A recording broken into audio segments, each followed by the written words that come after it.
Sonnet 116, Let Me Not to the Marriage of True Minds. By William Shakespeare. Poem analysis and explanation line by line with literary device. Presented by Yara Narada, Assistant Professor of English, Department of English, PSGR Krishnamal College for Women, Coimbatore, Tamil Nadu, India. Author's note: Shakespeare was a playwright, poet, and actor from England. He is largely recognized as the greatest playwright and writer of English literature ever. He is frequently referred to as the Bard of Avon and England's national poet. William Shakespeare, an English poet and playwright, wrote Sonnet 116. It was most probably written in the first half of 1590 and first published in 1609. The poem goes into great detail about true love and the strength of love. The speaker shares his view that no hardship or passage of time can diminish true love. Reading a poem.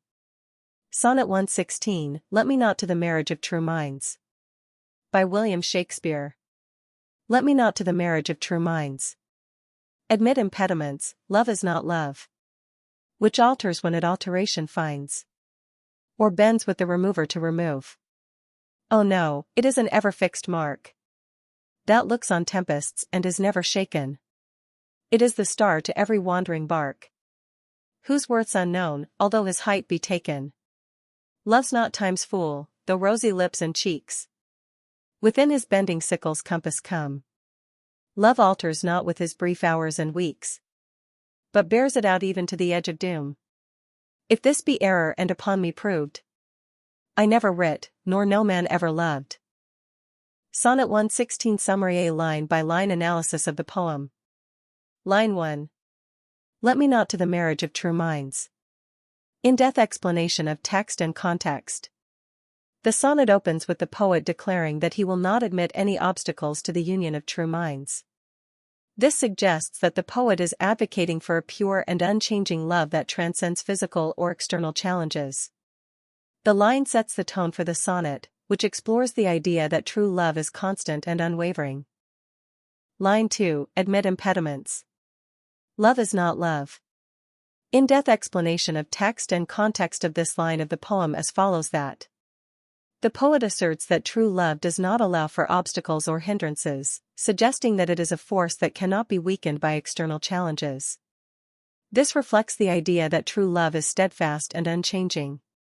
The line reinforces the poet's belief in the enduring nature of true love. Line 3. Which alters when it alteration finds. In-depth explanation of text and context of this line of the poem as follows. The poet declares that true love does not change when it encounters challenges or changes in circumstances. This suggests that true love is constant and unwavering, even in the face of adversity. The line reflects the poet's belief in the enduring nature of true love. Line 4. Or bends with the remover to remove. In-depth explanation of text and context in the line of the poem as follows. The poet asserts that true love does not yield to attempts to separate lovers, suggesting that it is a force that cannot be weakened by external challenges. This reflects the idea that true love is steadfast and unchanging. The line reinforces the poet's belief in the enduring nature of true love. Line 5. Oh, no. It is an ever-fixed mark.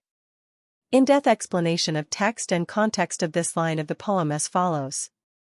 The poet describes true love as an ever-fixed mark, suggesting that it is a constant and unchanging guide that remains steadfast even in the face of adversity. This reflects the idea that true love is a reliable and unwavering force. The line reinforces the poet's belief in the enduring nature of true love. Line 6. That looks on tempests and is never shaken. In-depth explanation of text and context of this line of the poem as follows. The poet describes true love as something that remains unshaken even in the face of storms or challenges, suggesting that it is a force that cannot be weakened by external circumstances. This reflects the idea that true love is steadfast and unchanging. The line reinforces the poet's belief in the enduring nature of true love. Line 7. It is the star to every wandering bark. In-depth explanation of text and context of this line of the poem as follows. The poet compares true love to a guiding star that provides direction to a lost ship, suggesting that it is a reliable and unwavering force that helps navigate through life's challenges. This reflects the idea that true love is a constant and unchanging guide. The line reinforces the poet's belief in the enduring nature of true love. Line 8. Whose worth's unknown, although his height be taken. In-depth explanation of text and context off this line of the poem as follows. The poet describes the true value of love as immeasurable, even though its position or presence can be recognized. This suggests that true love is a profound and invaluable force that cannot be fully understood or quantified. The line reflects the poet's belief in the enduring and immeasurable nature of true love. Line 9. Love's not time's fool, though rosy lips and cheeks. In-depth explanation of text and context of this line of the poem as follows.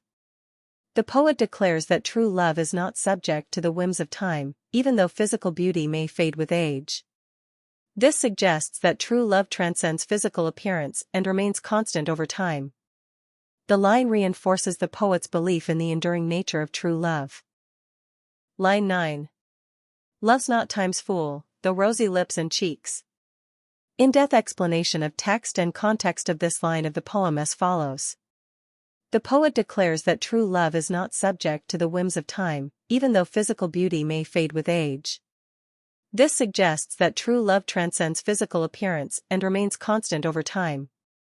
The line reinforces the poet's belief in the enduring nature of true love. Line 11. Love alters not with his brief hours and weeks. In-depth explanation of text and context of this line of the poem as follows. The poet declares that true love does not change with the passage of time, suggesting that it is a constant and unchanging force. This reflects the idea that true love transcends the limitations of time. The line reinforces the poet's belief in the enduring nature of true love. Line 12. But bears it you even to the edge of doom. In-depth explanation of text and context of this line of the poem as follows. The poet declares that true love endures even to the end of time, suggesting that it is a force that transcends all limitations. This reflects the idea that true love is eternal and unchanging. The line reinforces the poet's belief in the enduring nature of true love. Line 13. If this be error and upon me proved. In-depth explanation of text and context of this line of the poem as follows. The poet challenges anyone to prove that his understanding of love is wrong, suggesting that he is confident in his belief in the enduring nature of true love. This reflects the poet's conviction and certainty. The line reinforces the poet's belief in the enduring nature of true love. Line 14. I never writ, nor no man ever loved. In-depth explanation of text and context of this line of the poem as follows.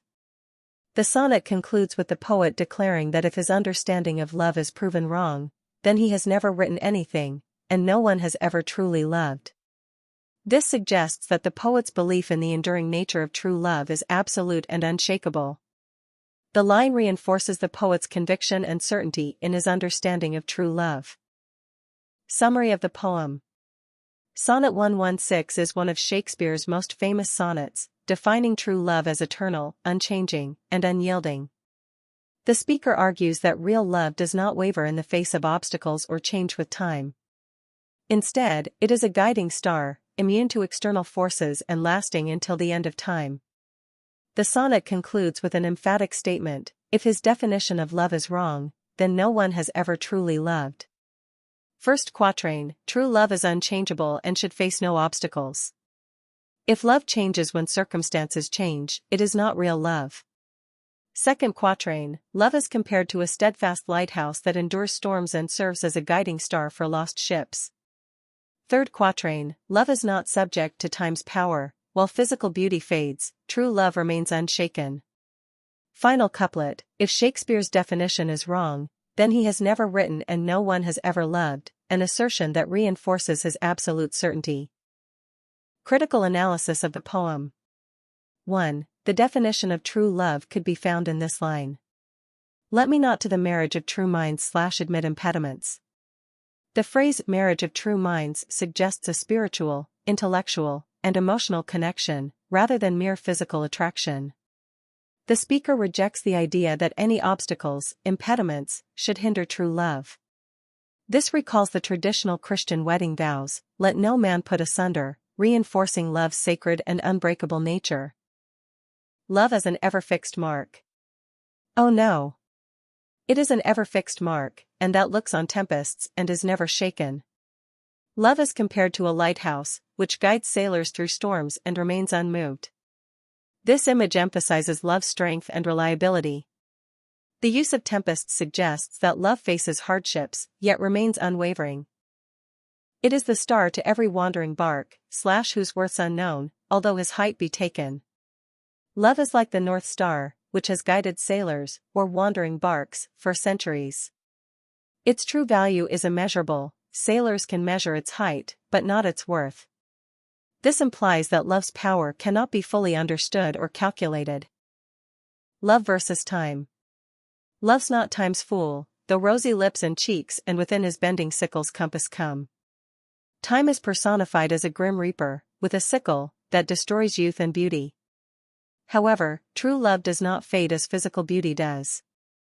This directly contrasts with the theme of many earlier sonnets, where the speaker mourns the fleeting nature of youth. The final, bold assertion.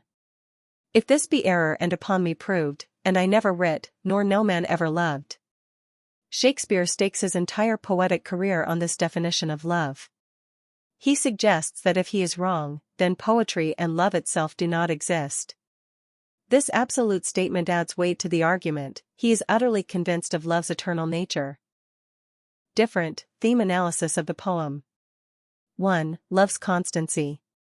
Love is portrayed as unchanging and eternal, unaffected by external factors.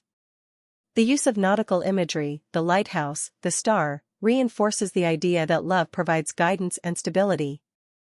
2. Love's defiance of time. The sonnet challenges the idea that love diminishes over time. Though youth fades, love bears it out even to the edge of doom, it lasts until Judgment Day. 3. Love as a spiritual ideal. The phrase "marriage of true minds" suggests that love transcends the physical realm. Style and technique of the poem Sonnet 116, or "Let Me Not to the Marriage of True Minds," is a poetic exploration of the nature and character of love. It argues that true love remains steadfast and reliable, insusceptible to time's decay or alteration. The poem is a Shakespearean or English sonnet, which consists of 14 lines.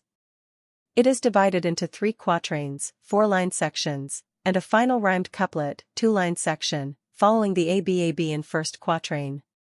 Next 4 verse of rhyming as of second quatrain as CD. And the third paragraph of 4-line of rhyming as EFEF in third quatrain. And the 2-line of rhyming as GG rhyme scheme. The structure and form conform to the conventions of English sonnets popularized by Shakespeare.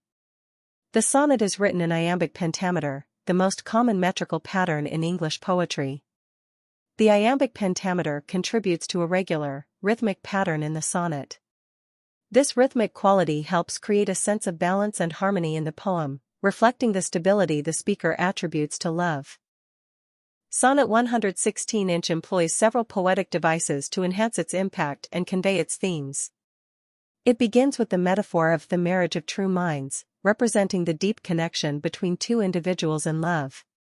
Metaphors and vivid imagery combine to form lines 6 and 7. Love looks on tempests and is never shaken. It is the star to every wandering bark. Here, tempests may be seen as a reference to trials and wandering bark as a reference to people as they journey through life. Shakespeare employs personification with the declaration that love's not time's fool. This personification of time continues in the following line with the words, "Within his bending sickle's compass come." In his portrayal of time, Shakespeare alludes to the personification of another entity, death, as death is often depicted carrying a sickle or scythe. Therefore, Shakespeare links time to death, a reminder of mortality and physical decline. This motif is enhanced by the fact that rosy lips and cheeks come within the bending sickle's compass. Physical beauty is no match for time. In the rhyming couplet at the end of the sonnet, Shakespeare introduces a hint of irony. If this be error and upon me proved, I never writ, nor no man ever loved. The existence of this sonnet is proof that Shakespeare did indeed write, and thus, Shakespeare insists that the description he has given of love is true as well. Sonnet 116 is part of Shakespeare's collection of 154 sonnets, published in 1609. The exact date of their composition is uncertain, but it is widely believed that they were written in the late 16th century. The sonnets are addressed to two central figures, the dark lady and the fair youth. Sonnets 1 to 126, including Sonnet 116, are often considered to be addressed to the fair youth. While there is no single, specific individual associated with the fair youth, several potential candidates have been suggested by scholars over the years. Henry Wriothesley, the 3rd Earl of Southampton, and William Herbert, the 3rd Earl of Pembroke, are some of the more commonly proposed candidates, but the identity of the fair youth remains open to debate. In Sonnet 116, the inspiration appears to be the general concept of true love rather than a specific event or person. Moreover, the sonnet has a universal quality that extends beyond the personal experiences of the speaker. Sonnet 116 conveys that true love persists in the face of time and adversity. It is a philosophical contemplation of love's ability to transcend the limitations of time and circumstance, making it a powerful and timeless work. Literary devices found in the poem. 1. Metaphor, love as a lighthouse. It is an ever-fixed mark, and that looks on tempests and is never shaken. The lighthouse represents love's steadfastness amid life's storms. 2. Extended metaphor, love as a guiding star. It is the star to every wandering bark. Love is compared to the North Star, a universal symbol of guidance and constancy. 3. Personification, time as a reaper. Love's not time's fool, though rosy lips and cheeks slash within his bending sickle's compass come. Time is personified as a destructive force, but love is immune to its power. Hyperbole in the final couplet. If this be error and upon me proved, and I never writ, nor no man ever loved. Shakespeare makes an exaggerated claim to emphasize his certainty about love's nature. Conclusion. Sonnet 116 is a bold and timeless declaration of love's power. Shakespeare defines true love as unwavering, eternal, and immune to time's effects. Using powerful imagery, the lighthouse, the guiding star, the sickle of time, he presents love as a force that endures through all challenges. The poem's definitive, almost religious tone elevates love to an idealized, almost divine concept. This sonnet is often quoted in weddings because it captures the essence of true, unconditional love. However, in the context of Shakespeare's sonnets, it also serves as a contrast to earlier poems, where love is portrayed as fragile and fleeting. Here, Shakespeare offers a perfected vision of love, one that transcends time and physicality. Thank you so much for patient listening to this audiobook, and stay tuned till I meet in with another audiobook. Bye bye, take care, have a great day ahead, and see you guys.